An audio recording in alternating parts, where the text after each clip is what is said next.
Welcome. We're going to look at factors today. Let's start with the factors of 18. I need you guys to remind yourself very quickly about factors. What exactly do we mean by factors of a number?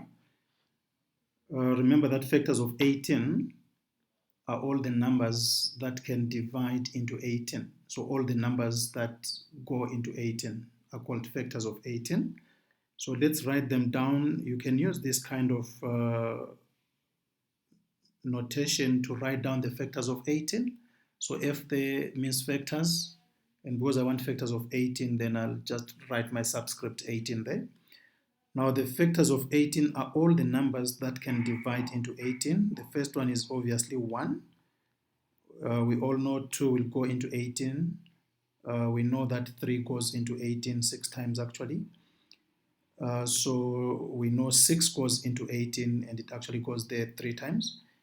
We know that 9 also divides into 18 twice, and then 18 itself goes into 18. So these are the factors of 18. You will notice we have 6 factors here. In other words, we have more than 2 factors, and any number with more than 2 factors is called a composite number. Please learn these definitions. So 18 is a composite number because it has more than 2 factors. So composite numbers have more than 2 factors.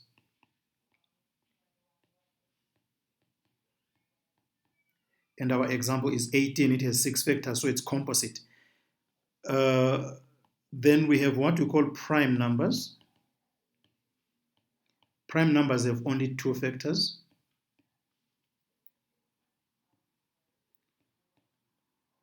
Only 2 factors. And you can think of examples right now. Examples of prime numbers will include 2. The only factors of 2 are 1 and 2, so there are only 2 factors. 3 has only 2 factors. 5 has only 2 factors. There is 7, there is 11, there is 13, and the list goes on and on. Right, please learn about composite numbers and prime numbers. And maybe just take note,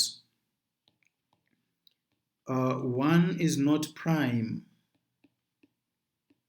So 1 is not prime and 1 is not composite. Right, it is not prime because it doesn't have 2 factors. Prime numbers should have 2 factors, but 1 has only 1 factor. It is not composite because it doesn't have more than 2 factors, obviously. All right, so these are factors.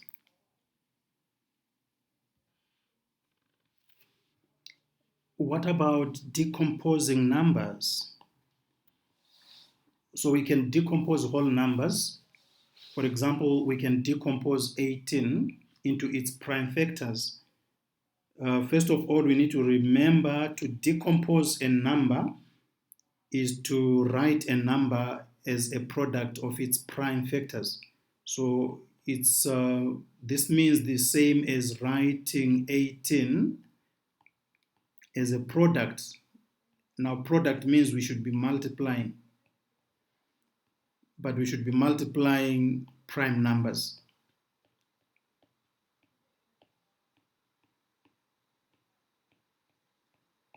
That is the meaning of decompose. So when they say decompose 18 into its prime factors, the question means write 18 as a product of its prime factors. All right, this process is also called prime factorization. So in short, the question could just ask you to prime factorize. This is therefore the same thing as prime factorize 18. I'll show you how we prime factorize 18. You will get different numbers. Some numbers will be large, others will be small. I think 18 is not a large number.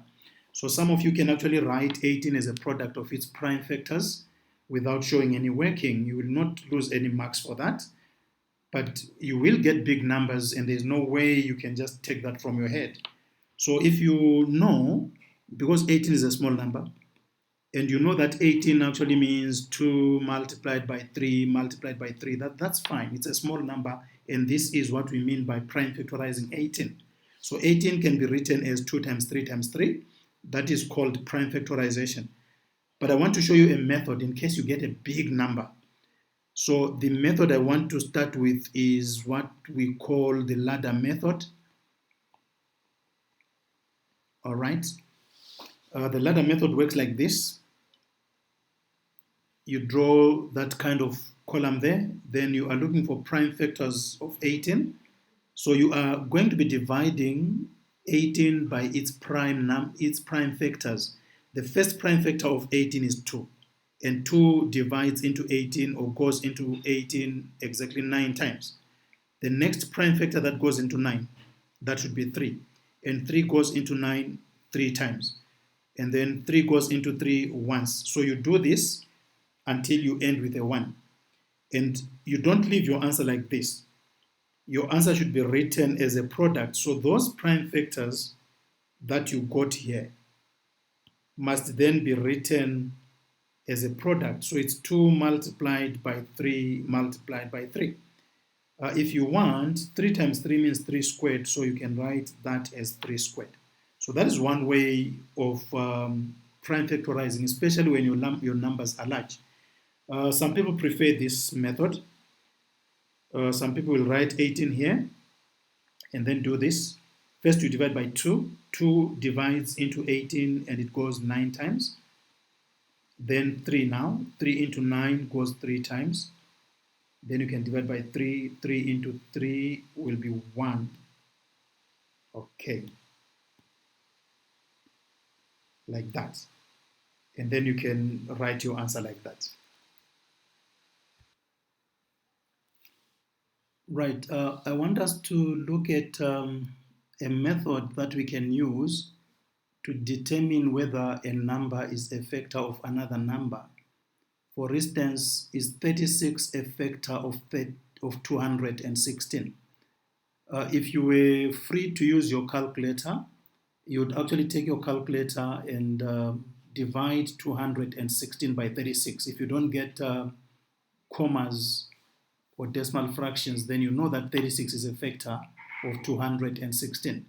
But we will require you guys to answer this question without using a calculator, so you are not going to divide. So let me show you how you do that without a calculator.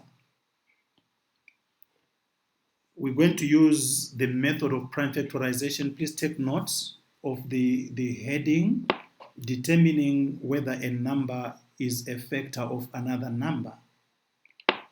Right, so how do we show that 36 is a factor or is not a factor of 216? What you do is, number one, prime factorize the numbers. Okay, so you prime factorize the numbers.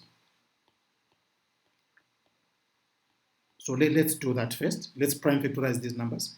We have 36 and 216.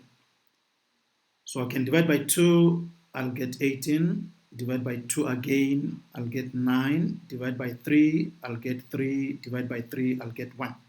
Right, here, divide by 2, I get 108. Divide by 2, I'll get 54. Divide by 2, I get 27.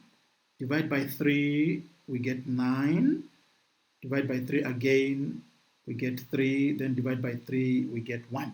So now, this means 36 can be written as 2 times 2 times 3 times 3.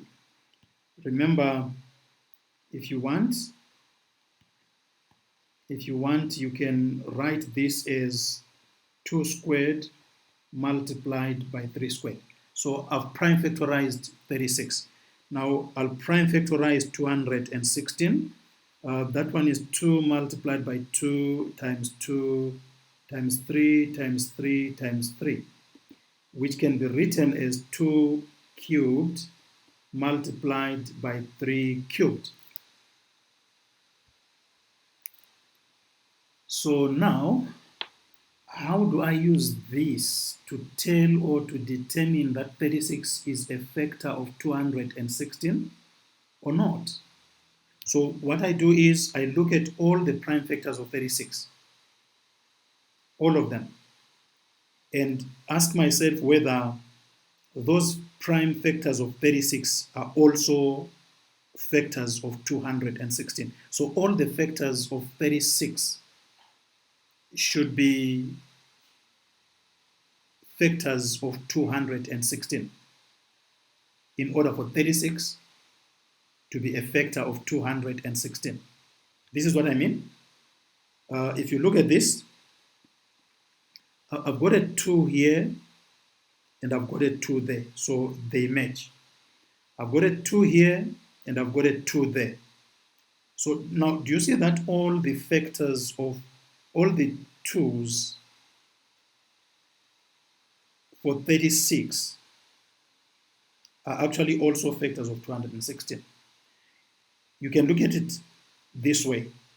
The number of 2's in 36 is less than the number of 2's in 216. That means 2 squared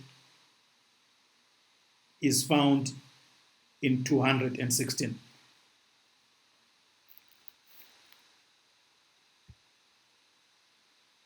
Now look at 3's.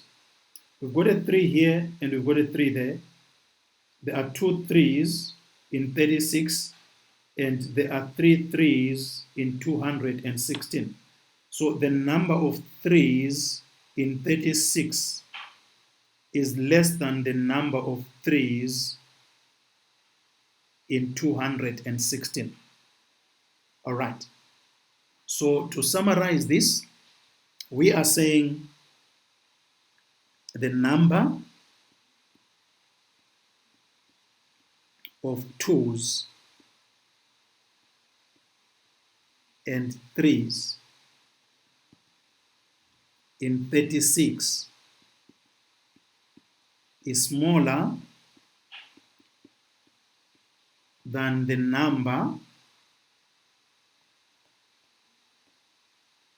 of 2's and 3's in 216. Therefore, 36 is a factor of 216. So just look at that. All the factors, all the prime factors of 36 should also be factors of 216 in order for 36 to be a factor of 216. Right. I hope that makes sense. The easiest way is to maybe even compare the exponents. You will notice that for 36, the exponent for the factor 2 is 2. So it's 2 in 36, but it's 3 in 216. The number of 3's, there's only 2 3's in 36, whereas we have 3 3's in 216. So the number of 2's and the number of 3's in 36 is less than the number of 2's and the number of 3's in 216, which means 36 is a factor of 216.